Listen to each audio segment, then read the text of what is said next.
¿Qué tal? ¿Cómo están? Somos el grupo número 3. En esta oportunidad vamos a tener a cargo el informe de trabajo final de curso y vamos a hacerlo de acuerdo al sumario que se ha entregado. Como punto 1, las premisas de los proyectos y ciclo de inversión en el Perú. Cuando hablamos de premisas, hablamos de aquellos detalles que de alguna manera sirven para prevenir, para armar, para hacer la base y el sustento para que nuestros proyectos de inversión salgan fortalecidos, salgan estables y puedan tener el impacto que queremos, ¿no? Dentro de las premisas que se les puede considerar, pues tenemos unas premisas técnicas, unas económicas, las legales y las políticas, ¿no? Resaltando en este caso el tema de la política, porque de alguna manera esto influye en que los proyectos de inversión puedan llegar a buen puerto, ¿no? En el caso de las técnicas, bueno, supuestos en que sobre la disponibilidad de la tecnología, materiales o recursos humanos. Esto podría compararse de alguna manera a lo que vimos en clase con el tema de la incertidumbre, que más adelante lo va a ver una de mis compañeras. Pero este cono de incertidumbre puede ser como las premisas, ¿no? La que nos van a derivar todo el trabajo que va a llegar hasta el final. En el caso del ciclo de inversión en el Perú, no hay algo exacto, no hay algo establecido, enmarcado, doctrinario respecto al ciclo de inversión en el Perú, pero de alguna manera se puede separar o dividir en estas partes, ¿no? Un inicio, planificación, ejecución, seguimiento, control y cierre. Esto desde que se gesta la idea de inversión, desde que se alinea esto con el plan estratégico del sector, en este caso donde se va a gestar el proyecto de inversión, y el cierre con el proceso ya de ejecución, e incluso podríamos considerar hasta el mismo horizonte de evaluación, ¿correcto? Para poder ver si definitivamente este proyecto de inversión ha tenido el impacto que se quiere dentro del sector o dentro de la sociedad. Como punto 2 vamos a tener que el tema de la comparación del Sistema Nacional de Inversiones Públicas, más conocido como SNIP, contra el InvierteP. En este caso podemos ver que de alguna manera parte de las observaciones en estos dos casos es de que el SNIP era un poco lento, de que no estaban bien diferenciadas las brechas, sea sociales o económicas, y que bueno, eran aprobados bastante tarde, e incluso llegó un momento que se había hecho todo el trabajo y de repente no había presupuesto. Entonces, a diferencia con el InvierteP, desde que inicia, desde que nace el proyecto, antes de realizarse, se hace ese planeamiento, esa programación multianual, en la cual se verifica y la OPMI verifica de que este proyecto de inversión esté alineado con con el planeamiento estratégico del sector, y depende de eso se planifica de manera multianual, y va esto de acuerdo a lo que está establecido, pues incluso con la programación multianual de presupuesto público. Entonces debemos indicar que estos dos sistemas administrativos van de la mano en todo momento. En el caso del InvierteP ya podemos definir que tanto cuando ya empieza a formularse, ya nosotros sabemos si ese proyecto va a tener disponibilidad de financiamiento para poder avanzar, y en este caso es un solo documento para su aprobación en el caso de un proyecto de inversión. Otras observaciones que podemos incluir es de que el InvierteP pues es menos tiempo, la programación multianual, que ya lo dije, y que en este caso el InvierteP promueve un poco la transferencia, ya que todo lo que vamos realizando desde la programación multianual hasta el mismo seguimiento a través del sistema Infobras, se puede visualizar qué es lo que está avanzando y cómo se está avanzando en el proyecto de inversión. En el caso del seguimiento financiero y físico, que es lo que les estoy diciendo, ¿no?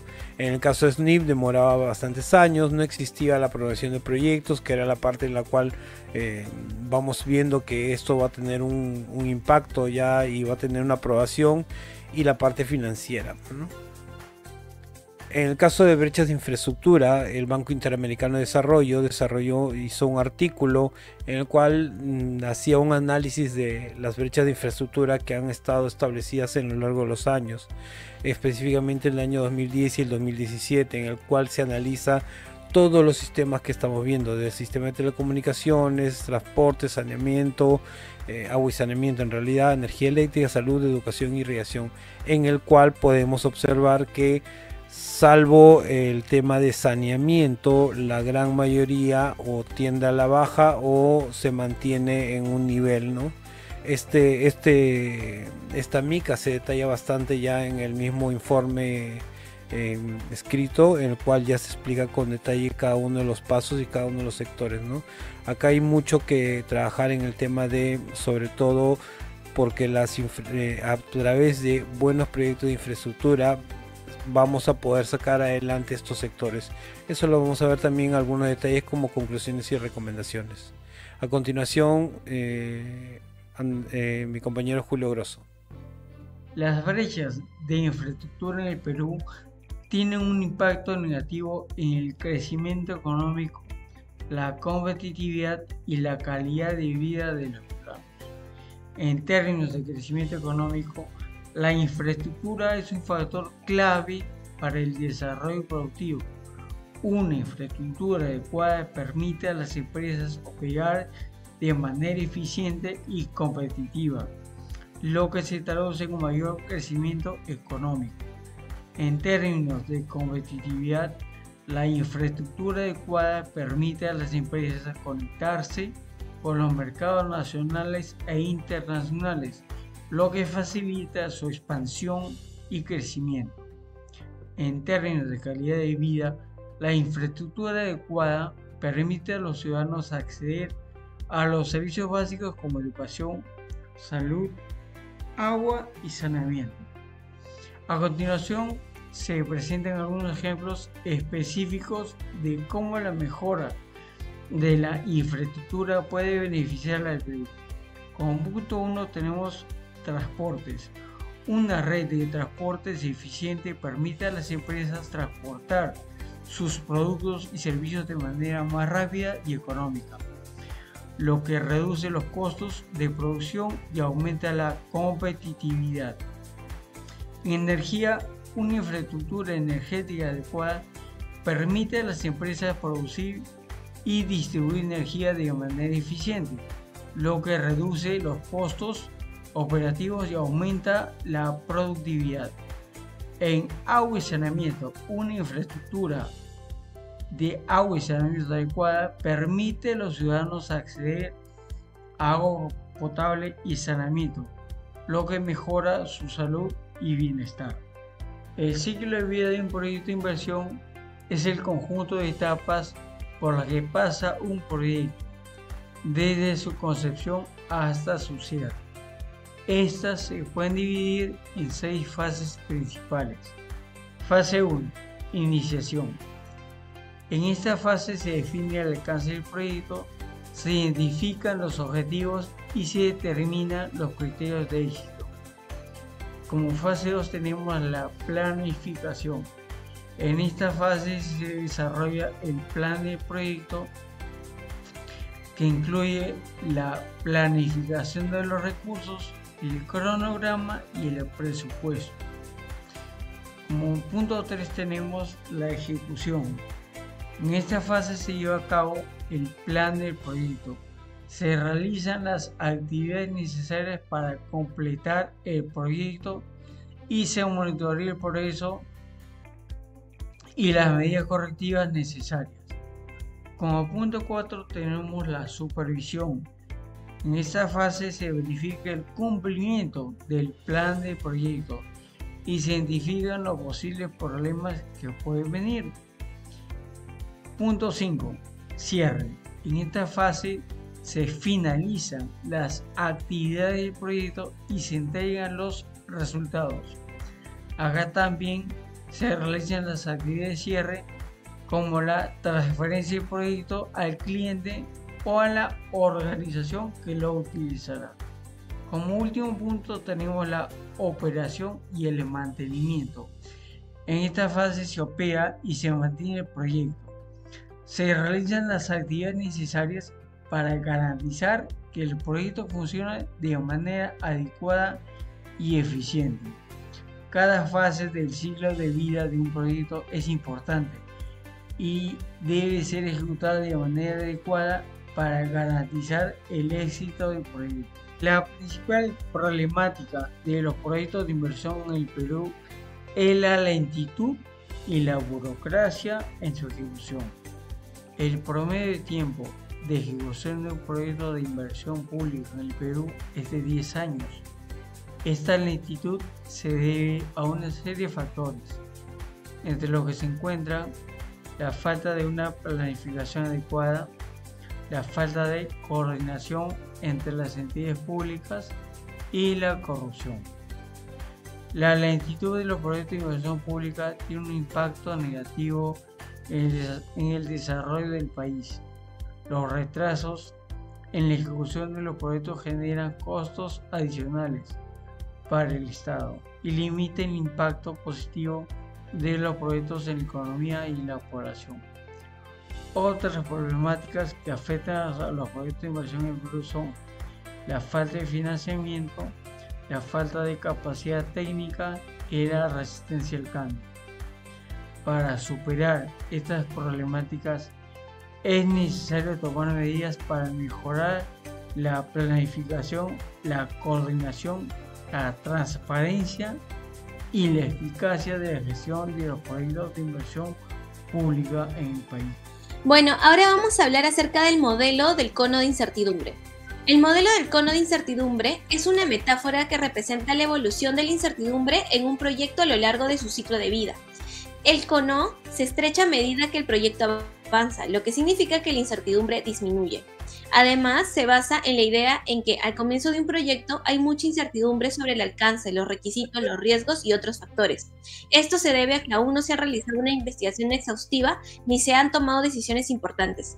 A medida que el proyecto avanza, se recopila información y se toman decisiones. Esto reduce la incertidumbre y estrecha el cono. Sin embargo, siempre habrá cierta incertidumbre, incluso al final del proyecto.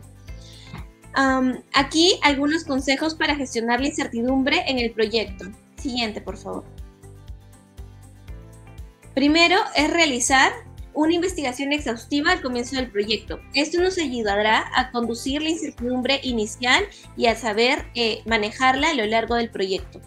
Segundo, tomar decisiones basadas en información disponible, es decir, no tomar decisiones a la loca o precipitadamente, al menos que tengas información veraz. Tercero es ser reflexivo y adaptable.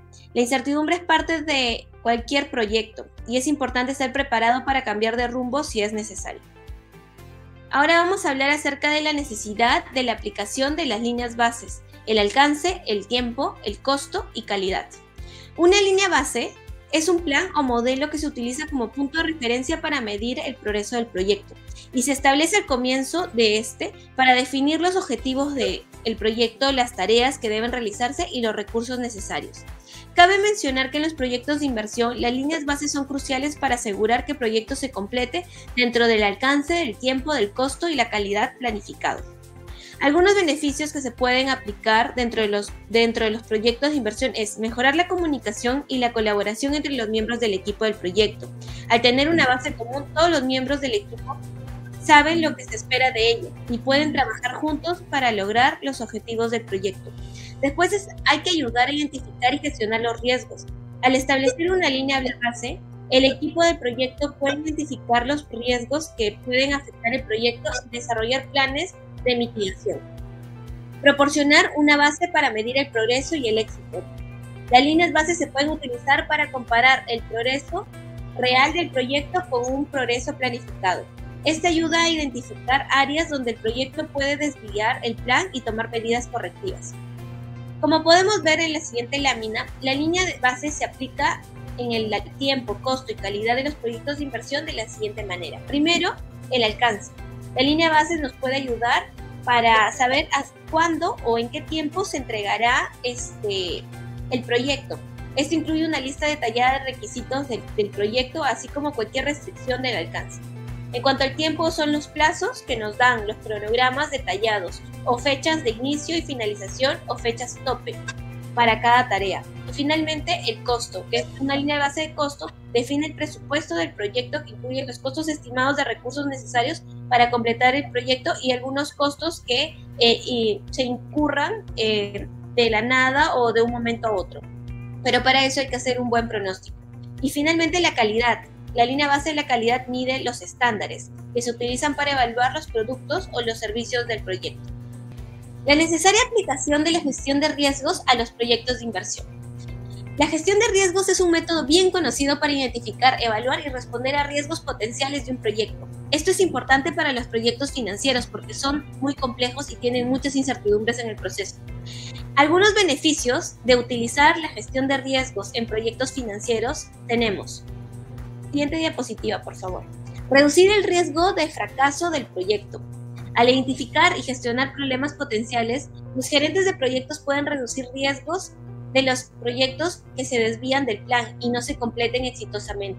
Además, podemos mejorar el rendimiento y gestionar el riesgo ayuda a los directores de proyectos a tomar decisiones y asignar recursos de forma adecuada. Reducir los costos del proyecto también puede ayudar, ya que nos ayuda a identificar y a mitigar los riesgos. Los directores de proyectos pueden evitar costos inesperados. Como podemos ver en la siguiente diapositiva, la gestión de riesgos debe utilizarse para los siguientes fines financieros. 2 puntos. Primero, identificación de riesgos. El primer paso es la identificación y la gestión de riesgos, es identificarlos y ver cuáles son los que realmente afectan el proyecto y en qué magnitud. Esto se puede hacer mediante una variedad de métodos como las discusiones, la revisión de la literatura y, por qué no, hacer focus group o entrevistas a expertos. Después tenemos la evaluación de riesgos. Una vez que se identifique el peligro, se debe evaluar para determinar la gravedad o el impacto potencial, ya sea positivo o negativo. Esto ayuda a los administradores, en ciertos casos, a priorizar los riesgos potenciales y asignar los recursos de manera adecuada y eficiente. Y finalmente, la respuesta inesperada. Una vez evaluada el problema, se debe desarrollar una solución. Y esto puede incluir una reducción, transferencia, traspaso o aceptación de condiciones. La gestión de riesgos es un proceso continuo, no es estático, y debe realizarse durante todo el proceso del ciclo de vida, ya sea del producto o del proyecto. Y los administradores, en ciertos casos, deben evaluar y ajustar periódicamente sus respuestas según sean necesarios. En resumen, la gestión de riesgos juega un papel importante en las finanzas al identificar, evaluar y responder problemas potenciales.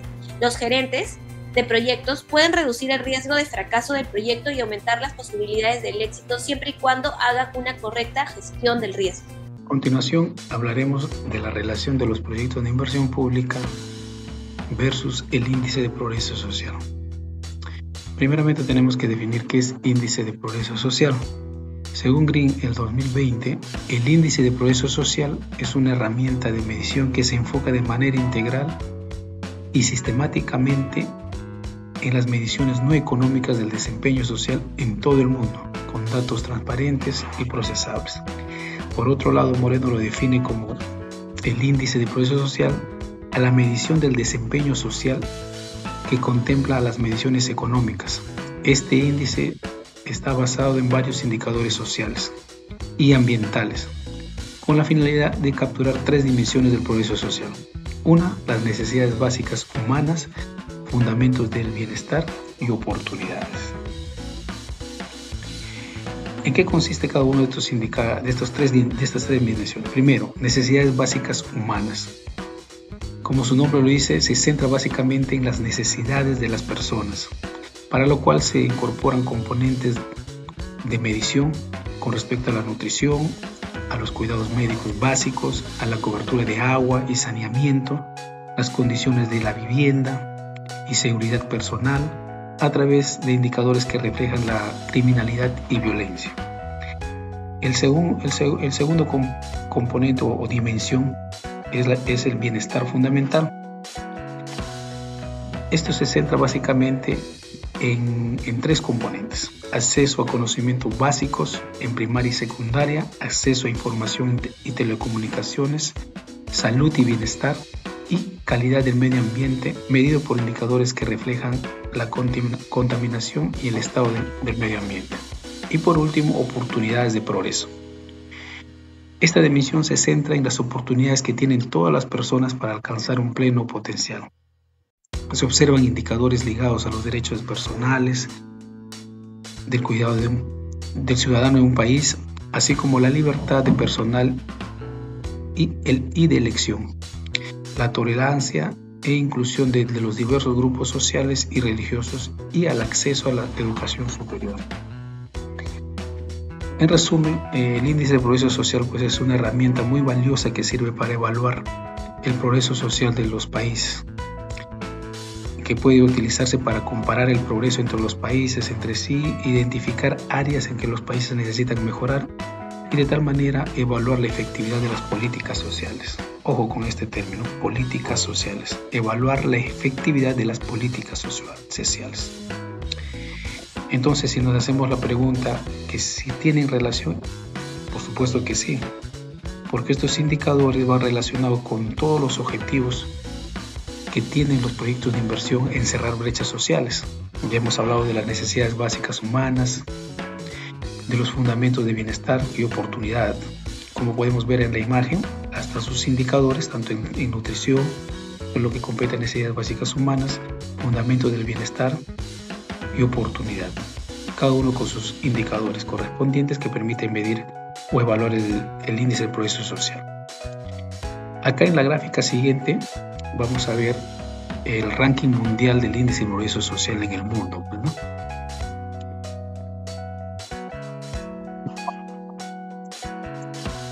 La división que lo hacen o para evaluar el ranking mundial del índice de progreso social lo dividen en 7 niveles, desde muy alto hasta muy bajo y sin clasificar. En ese sentido, Noruega ocupa el primer lugar en el índice de progreso social con 90.74, mientras que Sudán del Sur ocupa el último lugar, con un puesto de 169, obteniendo una puntuación de 30.65. Todos los puntajes se encuentran en una escala de 0 a 100 puntos. Ahora, Alemania ocupa el octavo lugar con una puntuación de 88.72, con mejor desempeño, ¿no? Por otro lado, los 20 países de nivel 1 son de ingresos altos y todos obtienen una puntuación similar en el progreso social. ¿Qué quiere decir eso? Que del puesto número 1 que ocupa Noruega con el puesto número 20 que ocupa Francia, la diferencia de puntaje solamente es 4.7. ¿Y qué es lo común que tienen estos países? Que todos son países desarrollados. Ahora, en la siguiente gráfica vemos la evolución del índice de progreso social del Perú y su puntaje y la posición del año 2011 al 2020. Entonces, Perú en estos años no presenta un avance importante, ¿no? Como podemos ver en la figura. Si calculamos el promedio de los últimos 12 años, se determina pues que nuestro país, Perú, se ubica en el puesto número 67, con 70.70 puntos. Asimismo, se registra una caída en los puntajes desde el 2020, lo cual traduce en un retroceso en el ranking general. Desciende al puesto 61 en el 2021 y al puesto 67 en el 2022. Cabe mencionar que los puestos son relativos. ¿Qué quiere decir esto? Que no es suficiente con avanzar y quedarse ahí, sino que se tiene que mejorar la velocidad de los demás países. Es por eso que se ve ese retroceso. Llegamos a un punto y decimos ya, ocupamos este puesto, pero no, tenemos que seguir avanzando. Eso es lo que nos muestra en esta figura, ¿ves? Vemos la evolución de todos los años. Ahora, nos hacemos la pregunta si existe una relación entre los proyectos de inversión pública y el índice de progreso social.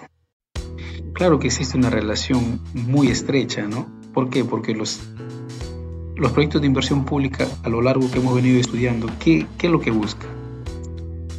Mejor calidad de vida para su población, reduciendo nuestras brechas sociales, tanto en salud, educación, nutrición, vivienda, construcción. ¿Ves? Y los índices de progreso social, ¿qué evalúa? Evalúa esos indicadores. Entonces la relación es estrecha.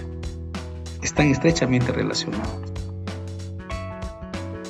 Como ya lo dije, pues, ¿no? ¿Por qué? Por lo mismo que estos índices de progreso social evalúan los otros indicadores de brecha. Están estrechamente relacionados.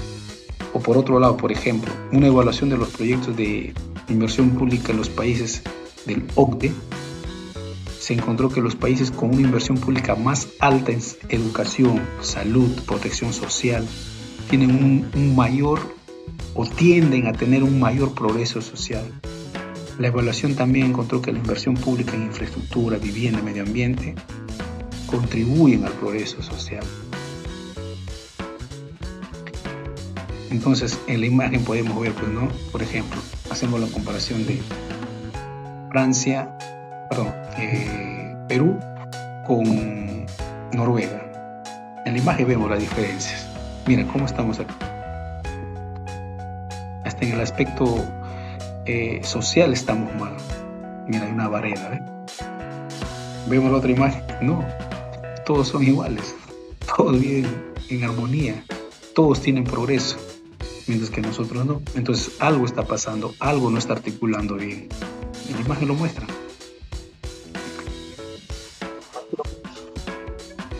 Vamos a hablar sobre los compromisos y políticas nacionales para mejorar las inversiones, para lo cual nos vamos a hacer una pregunta. ¿Existen compromisos? Evidentemente que sí. Sí existen compromisos con las políticas nacionales en el Perú. Estos compromisos se establecen a través de diferentes mecanismos, como el Acuerdo Nacional, la Política General de Gobierno y los planes de desarrollo regional. El Acuerdo Nacional es un pacto político suscrito entre las principales instituciones. En este pacto se establecen 25 políticas de Estado que apuntan a la consecución de los 4 grandes objetivos: fortalecimiento de la democracia y del Estado de Derecho, desarrollo económico y social equitativo, equidad social y de género, y respeto, valoración a la diversidad cultural. Las políticas generales de gobierno es un documento que establece las prioridades de acción de gobierno para un periodo de 5 años.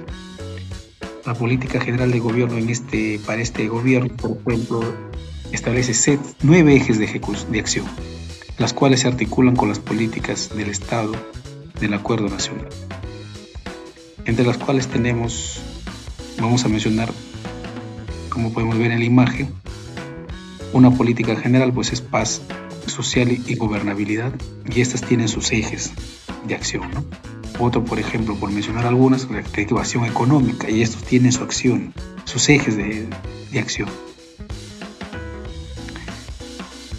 Asimismo, tenemos los planes de desarrollo regional, que son documentos que establecen las prioridades de desarrollo de cada región del país. Estos planes deben estar en concordancia con la política general de gobierno y las políticas de Estado del Acuerdo Nacional.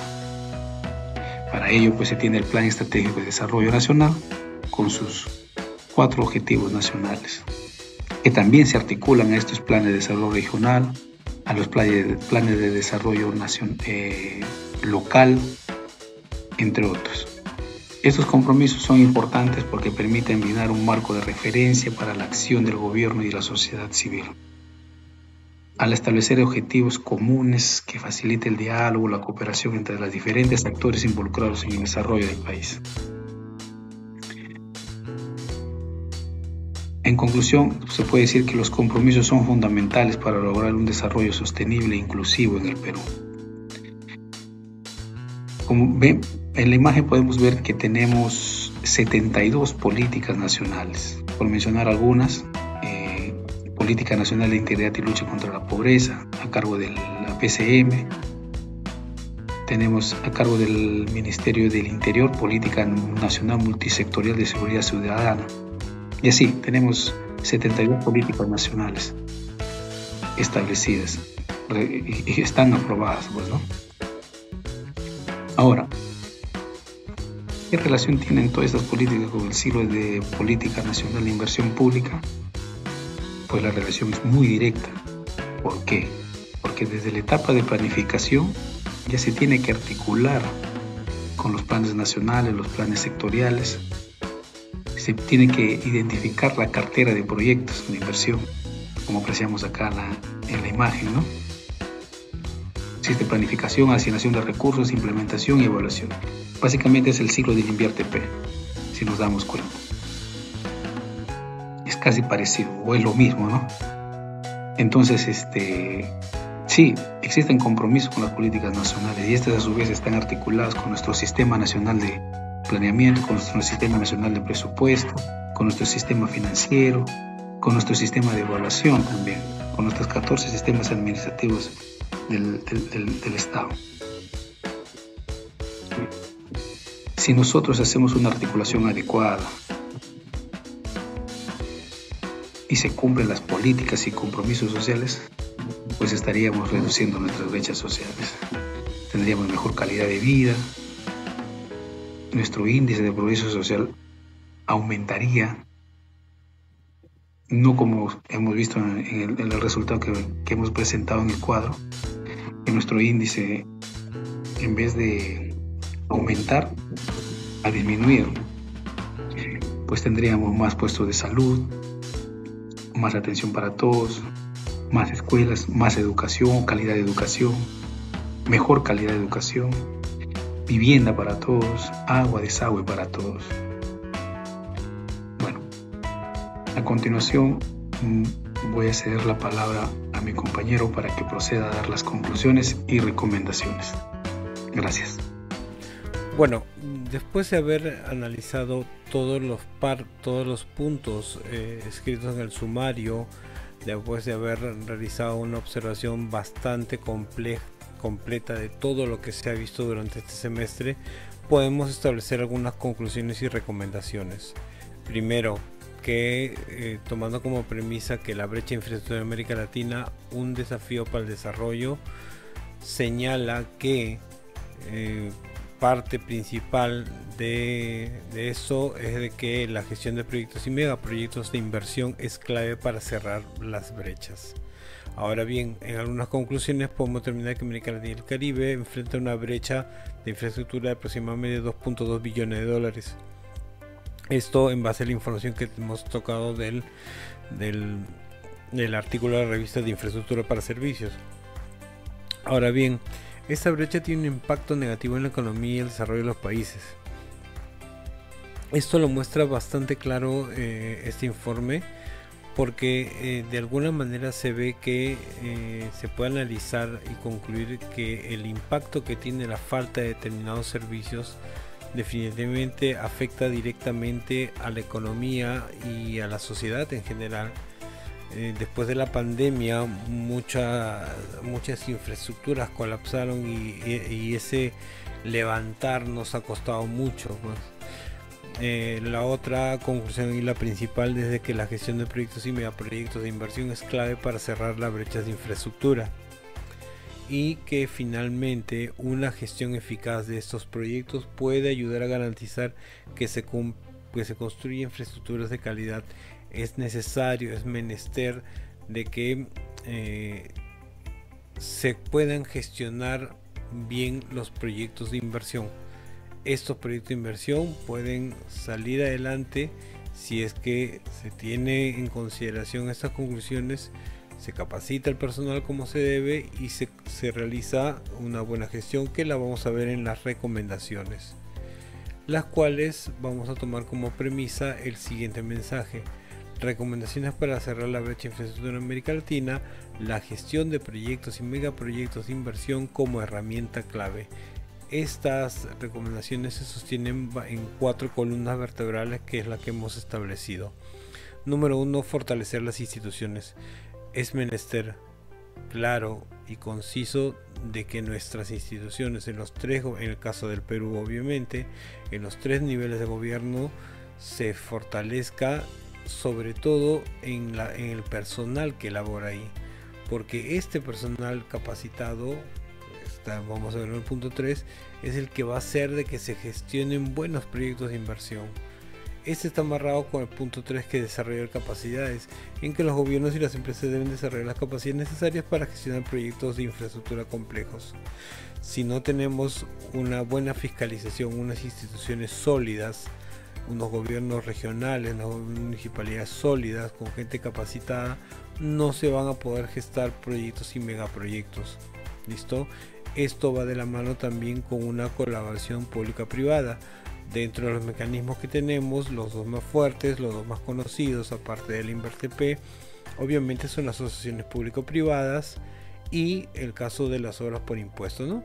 Obviamente existe también en la modalidad de gobierno a gobierno, ¿no? Pero las que más se puede utilizar y se utiliza actualmente son las asociaciones público-privadas y en las obras por impuestos, obviamente. Ahora bien, estos dos mecanismos tienen algo en común: la empresa privada. Es muy importante estar de la mano con la empresa privada, por la que es la que necesitamos de que entre en el mismo nivel que el gobierno, para fortalecer, para sacar proyectos rápidos, para gestionarlos rápidamente.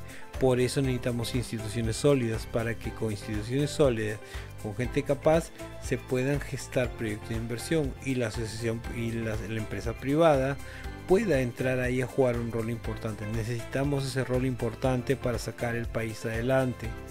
El Perú tiene material, tiene materia prima, tenemos muchas capacidades que pueden ser evaluadas y pueden ser sacadas adelante, pero necesitamos gente capaz, necesitamos instituciones fuertes y necesitamos también participación de la empresa privada. Todo esto a través de un complemento, un punto clave como es la transparencia y la rendición de cuentas. Estos dos aspectos van a ir de la mano con todo esto para poder hacer que esto sea fuerte en el proceso. Y bueno, de esta manera a la derecha pues también hemos desarrollado una imagen de una ciudad futurista al fondo que se está creando, y personal que está trabajando con maquinaria en todo momento, que está ahí dándole, ¿no? Esto es algo de lo que necesitamos en el futuro. Necesitamos crear nuestro futuro, sobre todo para que estos niños no estén caminando en una pista destruida, sino en una pista moderna. Y eso somos nosotros los que vamos a impactar directamente, porque las capacitaciones que estamos recibiendo en esta maestría es importante para fortalecernos, analizarlos y nosotros ser un ente multiplicador en los lugares donde vayamos a desarrollar nuestras capacidades que estamos adquiriendo.